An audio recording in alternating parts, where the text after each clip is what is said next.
नमस्कार दोस्तों, आज हम पढ़ेंगे local disease, one sided disease का पार्ट। इससे पहले हमने नेक्स्ट वीडियो में अपने देखे थे वन साइडेड डिजीज़ हम पढ़ रहे हैं। तो वन साइडेड डिजीज़ में ऐसी डिजीज़ेज़ जो कि इंटरनल अफेक्शंस दे रही थी और एक्सटर्नल अफेक्शंस दे रही थी वन साइडेड डिजीज़ में। तो इंटरनल अफेक्शंस हमने पढ़े, कुछ हेडेक्स होते हैं, है ना, डायरिया है, हेडेक्स हैं, वन साइडेड डिजीज़ जो सिर्फ एक ही सिम्टम ला रहे थे और कोई सिम्टम नहीं थे, फ्यू सिम्टम थे जिसमें, और उसके आधार पे हमको क्या है पूरा कैसे मेडिसिन सेलेक्ट करनी है ये था। फिर इसके बाद अब जो सेकंड पार्ट है इसका वन साइडेड डिजीज़ का, लोकल डिजीज़ेस, है ना, वन साइडेड डिजीज़ का दूसरा, या इसी को पार्शियल वन साइडेड डिजीज़ेस हैं ये, जिसमें क्या है लोकल अफेक्शंस होते हैं, यानी कि एक्सटर्नल अफेक्शंस दिखाई पड़ते हैं बॉडी पर। ठीक, तो ये शुरू हो रहा है 185 से। इससे पहले हम 184 तक पढ़ चुके हैं जिसमें सर ने सारे किस तरह से हमें केस लेना है उसमें और किस तरह से उसको ट्रीटमेंट देना है, सारा कुछ उन एफॉर्जम्स में डिस्क्राइब किया था पहले। इससे पहले हम वीडियो इसका कर चुके हैं। नेक्स्ट अब आते हैं 185। तो local disease, so called local affections occupy a prominent place among partial disease. The term is applied to disease condition appearing upon external part of the body which as the old school teach are disease independently and without the participation of the rest of the body, as absurd theory that had led and still leads to the most pernicious treatment. ठीक है, Hahnemann sir हमेशा से allopathy के लिए थोड़ा सा बोलते हैं। यहाँ पर भी जैसे लोकल अफेक्शंस जो है पार्शियल डिजीज़ का बहुत सारा part, prominent part local disease cover up करती है, जिसमें इन्होंने बताया कि जो एक्सटर्नल अफेक्शंस आते हैं बॉडी में, ठीक है, तो उसको ओल्ड स्कूल या एलोपैथिक जो है ओल्ड स्कूल फिजिशियंस क्या समझते हैं कि ये एक्सटर्नल जो दिक्कत है वो एक्सटर्नली है और इसे हमें एक्सटर्नली ट्रीट करना चाहिए, ठीक है। जबकि इसको एब्सर्ड थ्योरी बोलते हैं हैनीमैन सर, और बोलते हैं कि ये एक्सटर्नल अफेक्शन जो आया है बॉडी पे, ठीक है, ये बाहर ऐसे ही नहीं आया है, कहीं ना कहीं इंटरनल होल बॉडी इसके लिए रिस्पॉन्सिबल होती है, जिसके कारण ये एक दाना भी अगर आता है, एक इरप्शन भी अगर आता है हमारी बॉडी पे, तो वहाँ पर भी मतलब होल बॉडी इन्वॉल्व होती है, ठीक। इसको आगे एपोर्जम्स में सर ने बताया है कैसे कैसे, वो देखेंगे हम। तो 186 में कह रहे हैं the name of local disease seems most applicable to those of the affections which are of a recent origin and caused by external injury.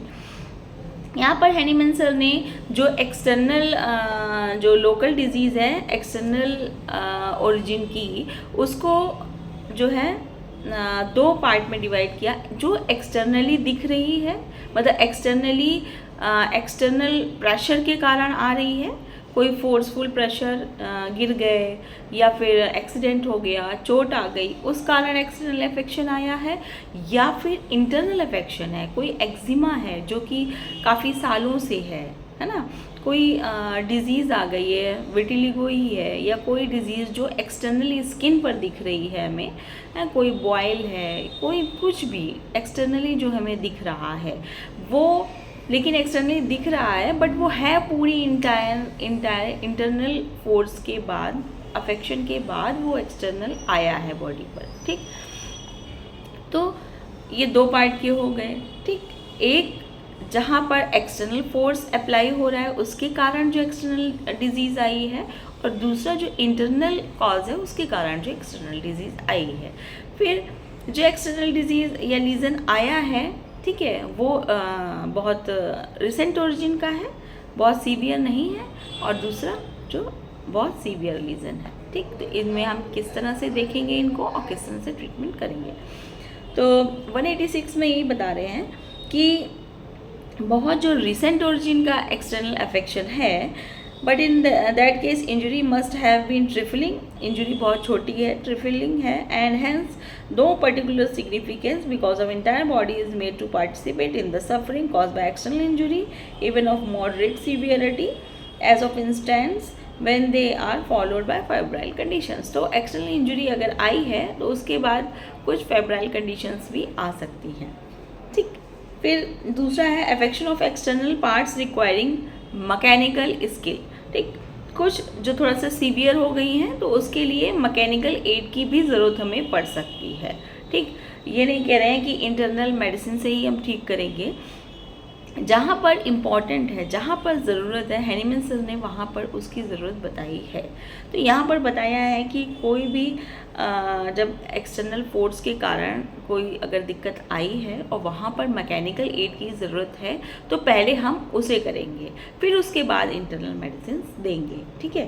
तो यहाँ पर कह रहे हैं ऐसे एक्सटर्नल इंजरी जिसमें मैकेनिकल स्किल की ज़रूरत है, मैकेनिकल एड की ज़रूरत है, properly belong to surgery alone. As for instance, when external impediments are to be removed and prevent the vital force from accomplishing of the cure, यहाँ पर बता रहे हैं कि उस जो मैकेनिकल एड है उसको हम दें और उसके बाद उसका इंटरनल ट्रीटमेंट करें, ठीक है। एग्जाम्पल दिए हैं किस तरह के केसेस हैं, तो जैसे example of this kind are reduction of dislocation, ठीक। कोई बोन है डिसलोकेट हो गई है तो पहले उसका रिडक्शन करेंगे, उसके बाद इंटरनल मेडिसिन देंगे।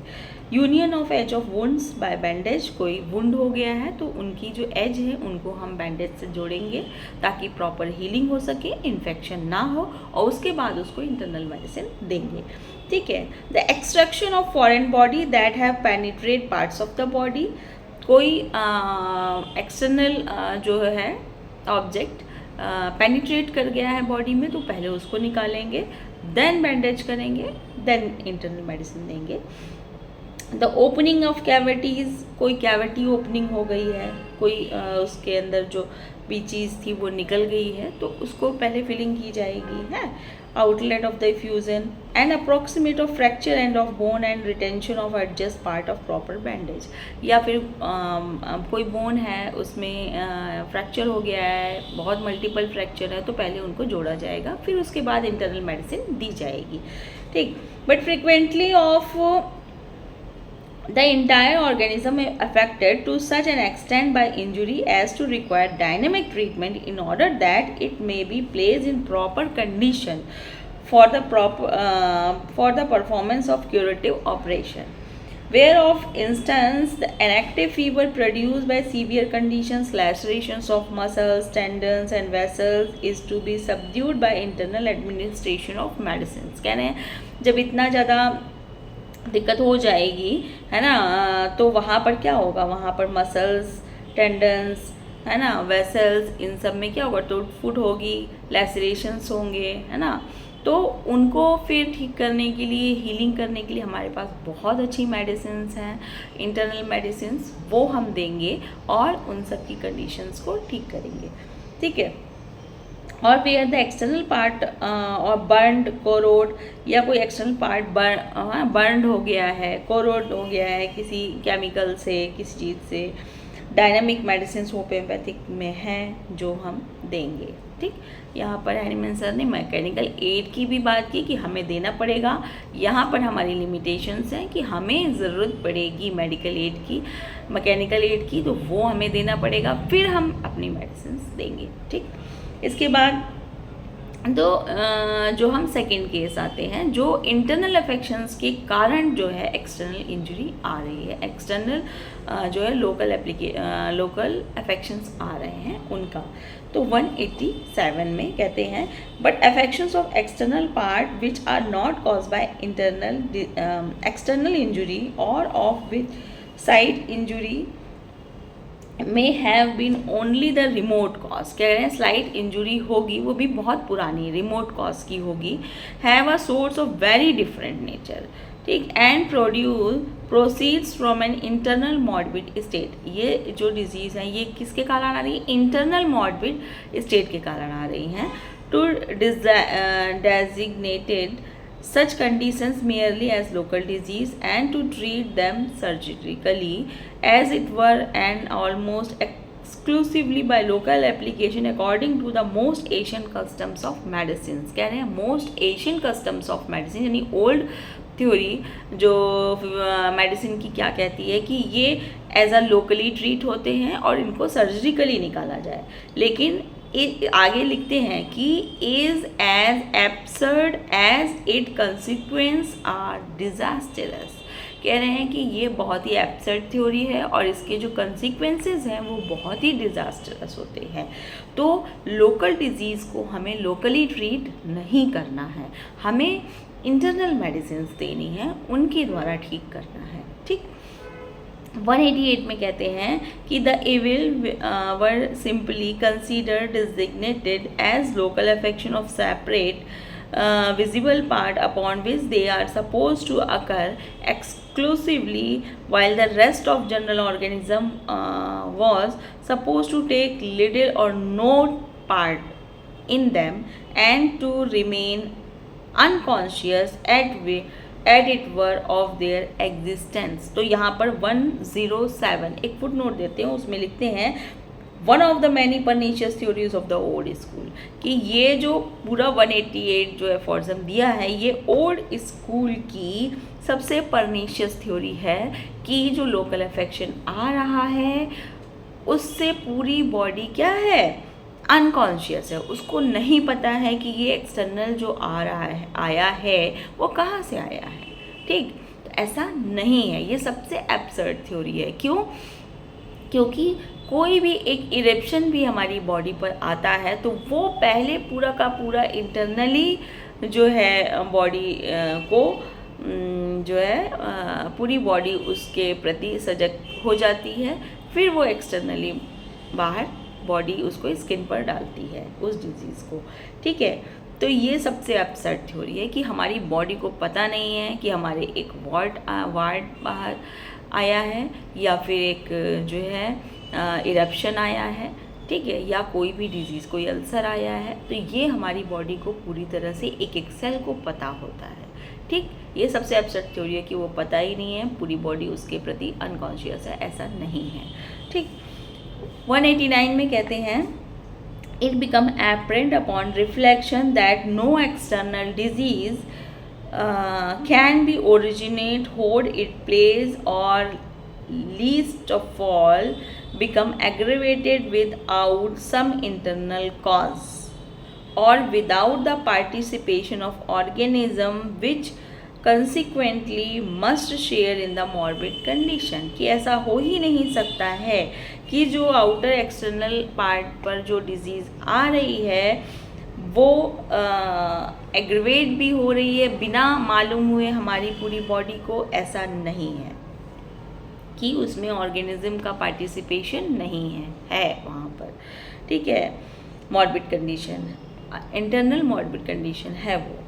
An external disease of that kind could never make it's appearance without involving the entire state of health. कह रहे हैं कि बिना इंटायर स्टेट ऑफ हेल्थ को इन्वॉल्व किए कोई भी एक्सटर्नल जो है अफेक्शन नहीं आ सकता है। That is the without the participation of the living whole, पूरे living whole को participation के बिना नहीं आ सकता है। That is of vital force governing all the other sensitive and irritable parts of the organism. The growth of such as a disorder is inconceivable unless called forth by a morbid condition of the entire vital principles. In fact, all parts of organism are so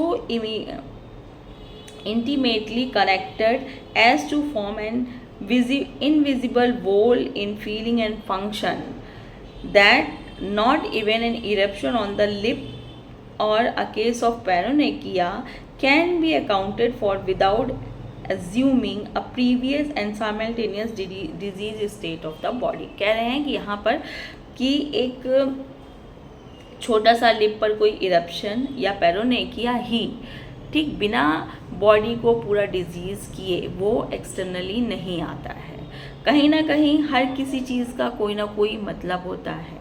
हमारी body पे कहीं भी किस part में eruption आ रहा है, किस जगह पर आ रहा है। यहाँ पर ये भी कह रहे हैं कि देखिए एक लाइन में लिखा था कि किस प्लेस पर वो आ रहा है, किस साइट पर वो आ रहा है, ठीक है, और जो किस तरह से आ रहा है, ये ऑल आर डिपेंड, ये पूरी होल हमारी जो डिजीज़ कंडीशन है उस पर डिपेंड करता है। लेफ़्ट आ रहा है कि राइट आ रहा है, ठीक है, किस पार्ट पर आ रहा है, फेस पर आ रहा है, हाथों पर आ रहा है, पैर पर आ रहा है, पीठ पर आ रहा है, पेट पर आ रहा है, क्यों आ रहा है, हर चीज़ का कारण है कुछ ना कुछ, ठीक है। तो वो उसका जो प्लेस है वो डिपेंड करता है कि किस तरह की कंडीशन चल रही है, किस साइट पर आ रहा है उस पर डिपेंड करता है, किस तरह की डिजीज़ आ रही है, वो भी सारी की सारी होल आर इंटरकनेक्टेड, ठीक, सब के सब आपस में कनेक्शन है कहीं ना कहीं चीज़ों का, तभी वो हमें दिख रहा है वहाँ पर, ठीक। In order to combine both safety and thoroughness in the medical treatment of external disease not depend upon external lesion, all curative measures should be planned with reference to the state of whole system in order to effect the obliteration and cure of the general disease by means of internal remedies। यहाँ पर साफ साफ लिख दे रहे हैं sir Hahnemann sir कि जो हम मेडिकल ट्रीटमेंट देंगे सेफ्टी एंड थॉरोनेस होना चाहिए वहाँ पर पेशेंट को देखते हुए, ठीक है। डिजीज़ वो सिर्फ एक्सटर्नल लीजन की तरह ट्रीट नहीं होना चाहिए, हमें बहुत ध्यान देना है और एक पूरा प्लान्ड वे में उसको ठीक करना है, ठीक है। तो उसका केस उस तरह से लेना होगा, ठीक, कनेक्शन निकालने होंगे, क्यों आ रहा है, किस लिए आ रहा है, किस साइट पर आ रहा है, इसका क्या मतलब है, किस ऑर्गन पर है उसका क्या मतलब है, ठीक है। सारे कनेक्शंस निकालने होंगे, एलिमेंट्स निकालनी होंगी और फिर एक होल डिजीज़ पिक्चर बनानी होगी और फिर मेडिसिन से मिलान करना होगा उसका रिपर्टरी के थ्रू, फिर मेडिसिन वहाँ पर सेलेक्ट करके हमें देनी होगी, तब वो रेमेडी बनेगी, ठीक। 191 में कह रहे हैं this is unequivocally verified by experience, कह रहे हैं कि ये बिना किसी संदेह कि ये प्रूव्ड है पूरा, ठीक, एक्सपीरियंस है कि which shows in every instance that each internal active medicine immediately after having been taken cause significant change in the general condition of patient and principally also in disease external and remote part which are by old school considered as isolated। कह रहे हैं कि ये हम लोगों ने कितने experiment करके देखा जा चुका है कि जब हम इंटरनल मेडिसिन देते हैं बहुत अच्छे से चूज़ करके एकदम राइट वे में, तो पेशेंट की जनरल कंडीशन भी इम्प्रूव होती है और जो एक्सटर्नल लोकल जो दिख रहा है उसकी भी कंडीशन क्या होती है, ठीक होने लगती है। तो जैसा इस ओल्ड स्कूल उसको जो लोकल अफेक्शन है उसको आइसोलेटेड समझते हैं, बाकी मतलब होल बॉडी से अलग समझते हैं, तो ऐसा बिल्कुल भी नहीं है, ठीक। In fact, a medicine produces the most salutary changes in the form of convalescence of the entire body। कह रहे हैं कि अगर राइट वे में हम मेडिसिन प्रिस्क्राइब करते हैं तो वो सैल्यूटरी चेंज लाती है, ठीक है, होल मतलब इंटायर बॉडी में भी उसके पूरे चेंजेस लाती है, कन्वलेसेंस की ओर पूरी इंटायर बॉडी बढ़ती है, during which the external evil is seen to disappear without the aid of external medication. कह रहे हैं कि यहाँ पर कि जब जनरल कंडीशन ठीक होने लगती है पेशेंट की, तो जो एक्सटर्नल अफेक्शन था वो भी इम्प्रूव होने लगता है बिना किसी एक्सटर्नल मेडिकेशन के। Provide the internal homeopathic remedy had been properly selected to meet the whole case। लेकिन क्या कंडीशन सर बार बार लगाते हैं कि properly selected हो और meet to the whole case, whole case से एकदम right way में मिलनी चाहिए, ठीक, तब ऐसा होता है और होता है, ठीक। फिर इसके बाद 192, इसके बाद क्या कोर्सम है, उसमें कहते हैं this is does most effectually by conducting the examination of a case in such a manner that the record of the exact state of local disease is added to be summary of all symptom and other particular to be observed in general condition of the patient before, during and after the use of medicine. ठीक, in order to complete the record or picture of the disease before proceeding to select a homeopathic remedy correspond to this totality of symptom. ठीक, तो एक पूरी whole picture बनानी होती है totality of symptoms के according. हम अगर मेडिसिन देते हैं तो जब हम मेडिसिन हमने दी उसके पहले क्या कंडीशन थी, जब हमने दी जब मेडिसिन चल रही थी उसके बाद क्या कंडीशन आई, और फिर पेशेंट जब ठीक होने लगता है मेडिसिन के यूज़ के बाद क्या कंडीशन है। इन सब चीज़ों पर हमें विचार करके हम देखते हैं कि ये सब प्रूव हो चुका है ना, एग्जामिनेशंस किए जा चुके हैं कई सारे केसेस पर, और हम अपने क्लिनिकल प्रैक्टिस में ये देखते भी रहते हैं कि ऐसा ही होता है जैसा हैनीमैन सर ने बताया है। अगर हम उनके विचारों के साथ आगे बढ़ते हैं, जो उन्होंने कंडीशंस लगाई हैं उन कंडीशंस के आधार पर चलते हैं, तो ऐसा ही होता है। हमें मेडिकल एड की ज़रूरत बाहर से लोकल एप्लीकेशन की ज़रूरत नहीं पड़ती है। ठीक, और हमारी जो डिज़ीज़ है लोकली वो ठीक भी होती है। फिर 193 में कहते हैं by this internal remedy the general morbid condition of body is cured simultaneous with the local disease and same time the first dose of remedy accomplish this end by the disease of recent origin. यहाँ पर सीधे सीधे लिख दिया है कि internal जब medicine दी जाती है तो एक्सटर्नल डिजीज़ के साथ साथ जो जनरल कंडीशन है इंटरनली पेशेंट की वो भी ठीक होती है, और अगर डिजीज़ बहुत रिसेंट ओरिजिन की है तो उस जो हमारी मेडिसिन देने के तुरंत बाद इसका इफ़ेक्ट नज़र आने लगता है। This proved that the local evil must have depend entirely upon a disease state of the system in general, and that it was to be regarded as an inseparable part and one of the greatest and most prominent symptom of the entire disease. ठीक है, तो इससे ये prove होता है कि जो local evil है, ठीक, वो पूरी जनरल कंडीशन पर पेशेंट की डिपेंड करती है, और जब हम मेडिसिन देते हैं तो जनरल कंडीशन ठीक भी होती है। ठीक, तो ये अलग पार्ट नहीं है, इनसेपरेबल नहीं है, बॉडी से सेपरेट नहीं है, ये बॉडी का ही पार्ट है, डिजीज़ का ही पार्ट है। पूरी होल बॉडी इंटरनली पहले अफेक्ट होती है, तब वो लोकली अफेक्शन बाहर आता है। ठीक, इसके बाद 194 में हैनीमैन सर ने लोकल अफेक्शंस को मना किया है कि लोकल एप्लीकेशन नहीं करना है हमें। ठीक है, और सिर्फ इंटरनल मेडिसिन देनी है। तो 194 पढ़ लेते हैं। It is neither beneficial in acute local disease of rapid growth nor in the long standing to use remedy externally as a local application to the disease part। सीधे सीधे लिख ले हैं कि जो रिसेंट ओरिजिन की हैं उनमें, और जो लॉन्ग स्टैंडिंग है लोकल डिजीजेस उनमें, दोनों में ही लोकल मेडिसिन को अप्लाई नहीं करना है। Even if the medicine were specific and curative in that form, कह रहे हैं कि अगर बहुत ही स्पेसिफिक मेडिसिन जो क्यूरेटिव है, इफेक्टिव है, तो भी नहीं देना है। Acute local disease such as inflammation of single part like erysipelas for instance which are not produced by a violent external injury but by dynamic or internal cause will usually yield rapidly to internal homeopathic remedies selected from stock of well tested medicines and adapted to actually perceptible external and internal symptoms. ठीक है, तो यहाँ पर कह रहे हैं कि जैसे बहुत सारे जो इराइसिपल्स इन्फ्लेमेटरी डिजीज़ आ जाती हैं, फेवरेबल डिजीजेज है ना, फीवर जिसमें फीवर भी आ रहा है, इरप्शंस भी आ रहे हैं, तो ऐसी इंटरनल डिजीज़ हैं अगर, तो हम मेडिसिन के ही द्वारा उनको इंटरनल अफेक्शंस, इंटरनल रेमेडीज़ देते हैं, उससे ही वो जो उसके एक्सटर्नल अफेक्शंस हैं वो भी ठीक होते हैं और जनरल कंडीशन पेशेंट की दोनों इम्प्रूव होते हैं। ठीक, but not with standing a well जिसमें जो मतलब एक्सीडेंटल केस नहीं है, इंजुरी के केस नहीं हैं, उनकी बात कर रहे थे।